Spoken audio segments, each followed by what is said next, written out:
అసలేముంది ఊర్లో? కన్నులకే తీయదనం రుచి చూపే చిత్రాలే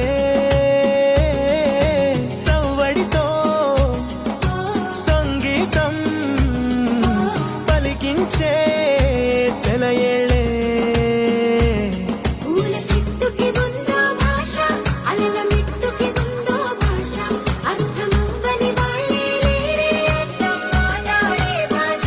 పలకరింపే పులకరింపై పిలుపునిస్తే పరవశించడమే మనసుకి తెలిసిన భాష మమతలు పంచే